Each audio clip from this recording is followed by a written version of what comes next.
One of the things, good percentage of first serves, I know, with my match today, and yeah, a lot of focus. 48 hours before she was meant to stand across the net from the planet's finest doubles operator on the rust-colored clay of the Castilla Magica, Alexandra Eala stood on a scarlet carpet in Madrid.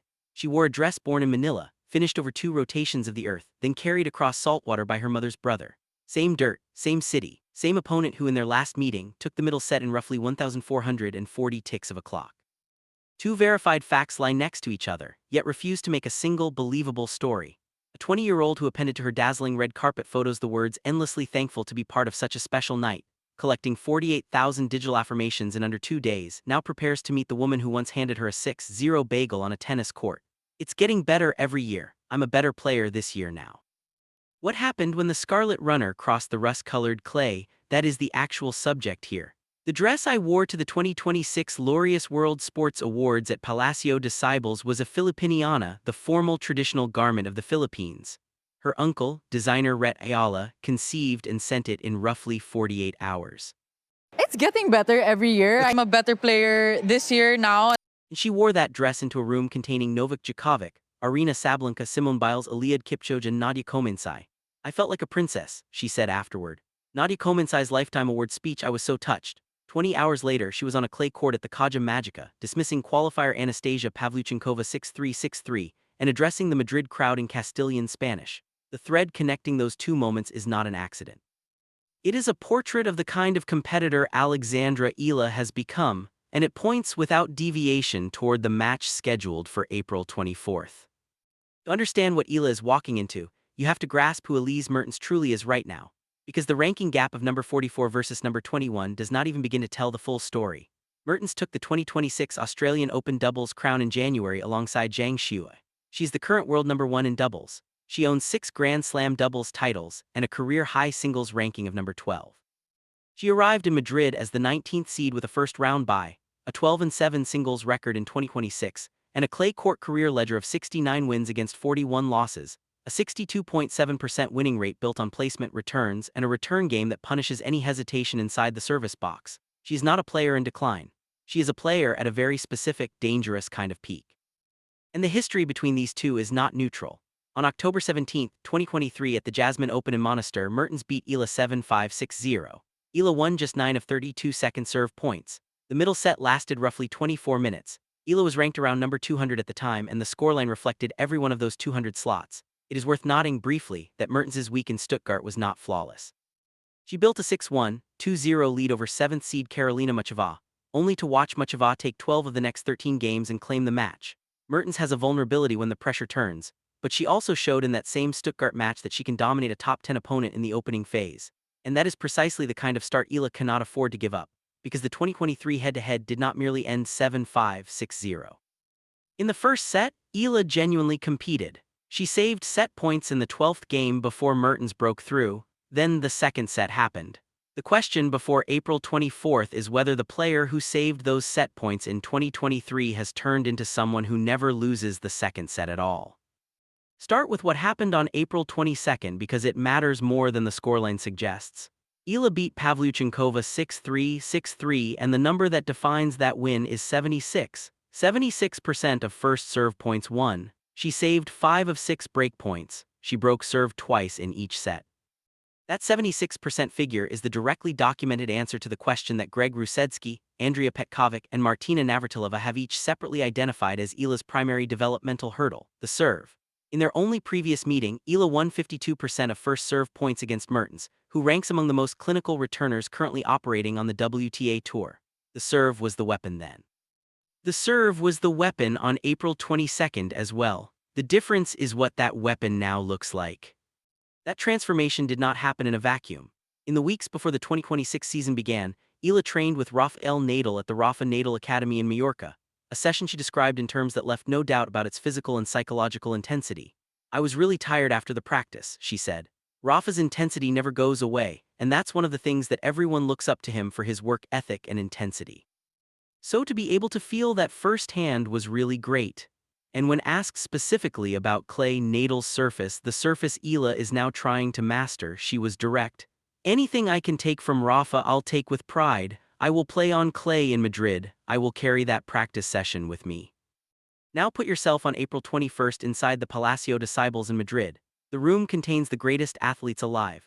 Eala is 20 years old. She's wearing a dress her uncle designed and shipped in 48 hours from Manila. She's standing in the same physical space as Djokovic, Sablenka, Biles, and the woman who invented the perfect 10 in gymnastics. And she is not out of place. She is photographed, she is quoted, she is invited. The Laureus Committee does not extend invitations to players who do not belong in that room. The Instagram post she published that night, a photo in the Filipiniana, one quiet caption, drew 48,000 likes and 589 comments before 48 hours had passed. GMA News tracked the dress story. ABS-CBN aired the clip of her celebrating with the Madrid crowd after her Pavlyuchenkova win. 6 major Philippine media outlets published dedicated coverage within 24 hours of her first-round result. The Tennis Channel social team asked the question they rarely need to pose. Do you remember a women's star who gets this kind of support wherever she goes? Those who were watching Alexandra Eala long before the mainstream arrived, who tracked her through the OVA curse, who celebrated when she snapped an 8-match losing streak against opponents whose surnames end in OVA by beating Pavlyuchenkova on April 22nd. Exactly 1 year after her last OVA win over Timofeva, those people understood something that the rankings still do not fully capture. Eala's race to position in 2026 sits approximately at number 15 globally.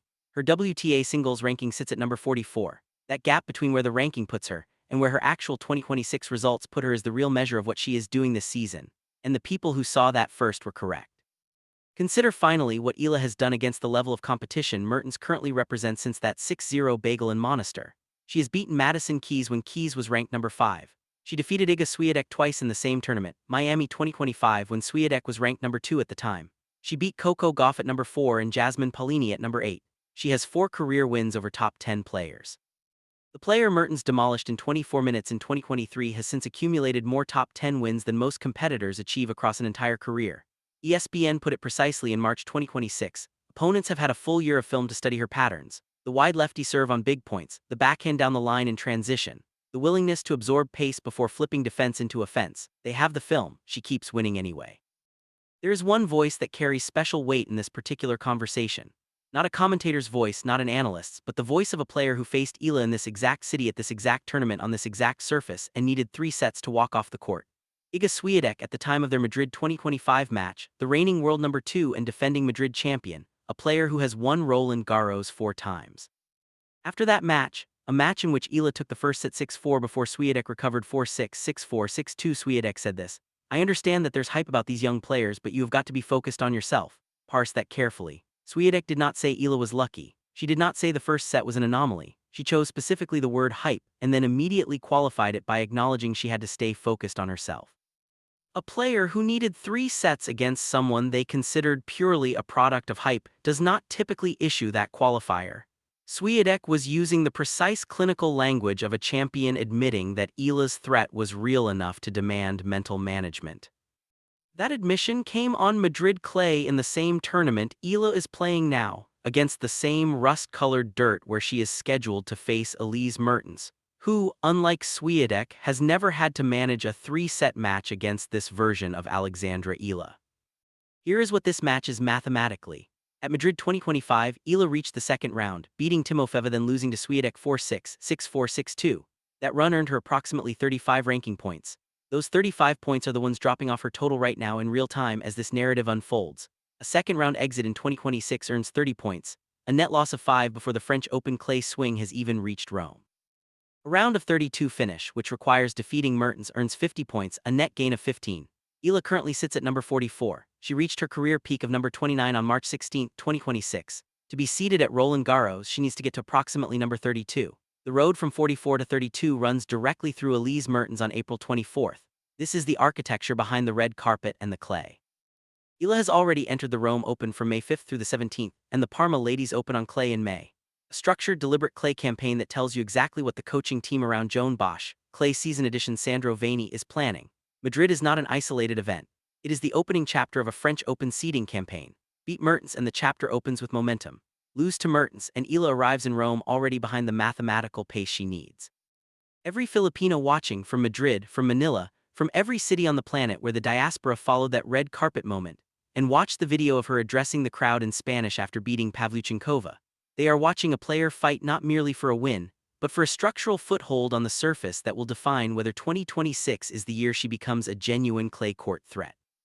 Her commercial value, her cultural footprint, and her Roland Garros seeding all converge on one match. That is what the dress from Manila and the clay of Madrid share. They are both, in their own languages, statements about belonging. It would be dishonest not to say this plainly. Alexandra Eala's clay court record in 2026 stands at 2 wins and 2 losses, and one of those 2 defeats was severe enough to raise real questions. On April 14, 8 days before her Pavlyuchenkova win, Eala faced Leylah Fernandez in Stuttgart. She fell behind 0-5 in the first set. She won just 42% of total points across the match. Final score was 1-6, 4-6, and it was not as close as that 4-6 second set suggests. It was Eala's first match against a fellow left-hander on clay, and the tactical puzzle it posed exposed real unresolved elements in her clay game. 8 days is not a long time to rebuild from a match like that.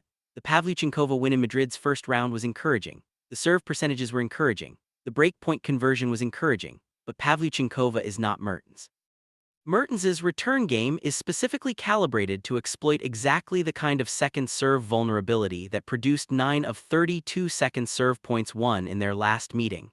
Eala has not yet beaten a top 25 player on clay in 2026. Mertens at number 21 would be the first. "I've had some struggles on clay before," Eala said after the Pavlyuchenkova win, with a directness that her coaching team likely appreciated. "But I've also had some really great matches. There are still a couple of tournaments left, so I'm really excited."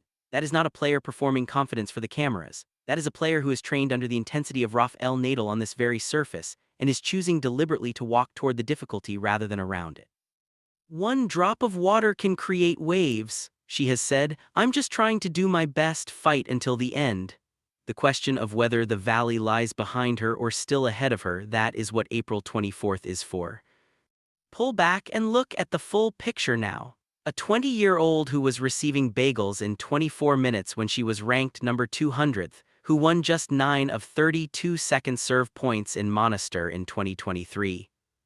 Arrived in Madrid in April 2026 having done practice sessions with Rafael Nadal until she was exhausted, having beaten 4 top 10 players across 2 years, having won 76% of first serve points against Pavlyuchenkova in a clean demonstration of the exact growth that Rusedski, Petkovic, and Navratilova said she needed.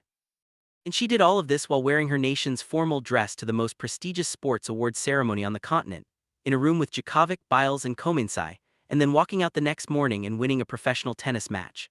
Swiatek needed 3 sets on this clay to contain her 1 year ago. The ranking mathematics demands she win this match just to avoid losing ground before Roland Garros.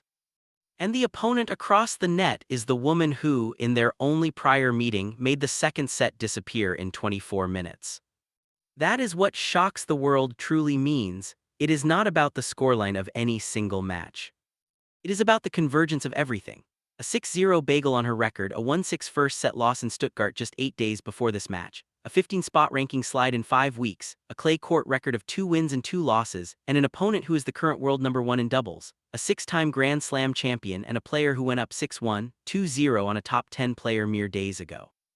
When Alexandra Eala steps onto that Kaja Magica clay to face Elise Mertens, she carries something that was not present in Monastir in 2023. 4 wins over top 10 players, a serve rebuilt under Rafa Nadal's roof, a dress designed by her uncle and shipped from Manila in 2 days, and the certain irreversible knowledge that she belongs in every room she enters, whether it is filled with Djokovic and Simone Biles or with the opponent who once made her look as though she did not belong on a tennis court at all. That is the shock, not the score, but the architecture of the person carrying it. Now here is what we do not yet know. Can she solve Mertens' return game before Mertens solves the lefty serve? Can she reach the round of 32 and begin that climb from number 44 toward the Roland Garros seeding threshold? Or does the clay campaign stall here, before Rome, before Parma, before Paris? If she beats Mertens and advances, the draw potentially offers Ekaterina Alexandrova or former world number 1 Karolina Pliskova in the round of 32. Drop your prediction. Can Eala reach the round of 16 in Madrid? The match is April 24th. The result will tell us whether the story this narrative has built is the prologue or the beginning of the main chapter. If you want to be there when that chapter opens, when the verdict comes from the Kaja Magica, this is where the full arc lives, not just the headline. Follow along because what happens next in Madrid, then Rome, then Roland Garros is a saga that only gets richer with every match she plays.